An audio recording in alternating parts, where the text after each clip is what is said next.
Hello, I'm Donald Leggett, and welcome to the latest Focus IR CEO interview.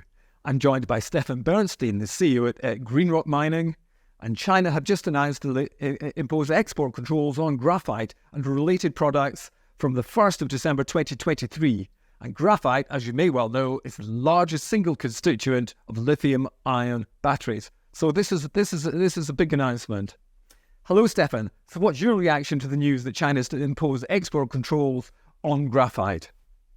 Yes, I think it's a real concern here because of the reasons you just mentioned.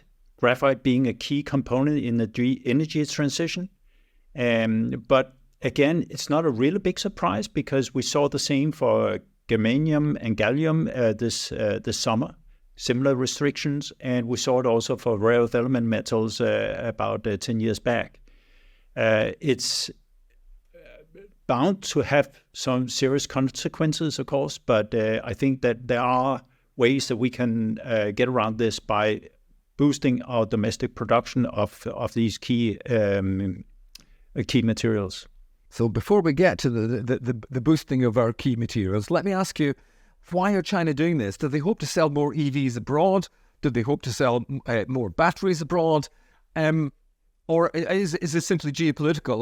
Are they twisting the West's tail? Yes, I think it could be a bit of both, or all of the reasons you mentioned. I think we have to realize that today China is not only the biggest EV car maker in the world, they are also by far the biggest producer of EV batteries, and being either produced in China or in our part of the world. So first of all, making these restrictions, of course, make sure that this very important raw material is available for their own EV industry and battery industry. But it certainly also gives them a competitive advantage having access to this material, whereas they can basically today, at least with the near monopoly China has, they can pretty much control the price also. So that means that obviously they can make their own cars more competitive than cars produced elsewhere.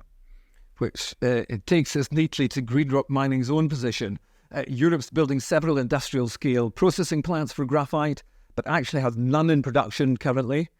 So what does this do for your plans? You have two plans. You have a world-class graphite mine project in Greenland, Amaroq, and you also are planning to create a processing plant, possibly here in the UK. So where does that leave GreenRoc Mining? Are you in a strong position, do you think? Yes, a very strong position. The industry really needs us, plus some of the other potential producers here. I think it really underlines the timeliness and relevance of our ambitions to become a vertically integrated anode material producer. And I think because of the importance of the automotive industry in the UK, I think it's very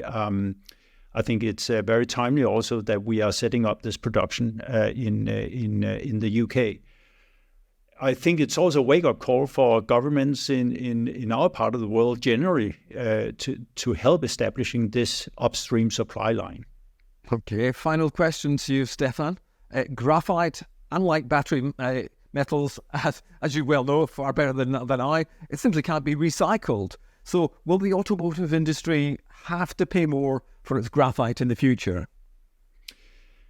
I think that is inevitable. I think the OEMs and consumers have for a long time taken the benefit of very low-cost production from China with relatively quite low ESG standards. And you can also say unfair competition in several ways. I think securing the supply chains and also having higher ESG standards for the raw materials that we require for the energy transition, those do come with a cost. And OEMs, governments, and consumers alike will have to accept that. Stefan Bernstein, CEO of GreenRoc Mining, thank you very much indeed for joining us today and sharing your thoughts. For more company information and to access the company bulletin boards, please go to the GreenRoc Mining pages on London South East. And meanwhile, do follow us on Twitter. That's @_focusIR_ and @London Southeast. Register on London Southeast YouTube to receive alerts to our next GreenRoc interview just like this one.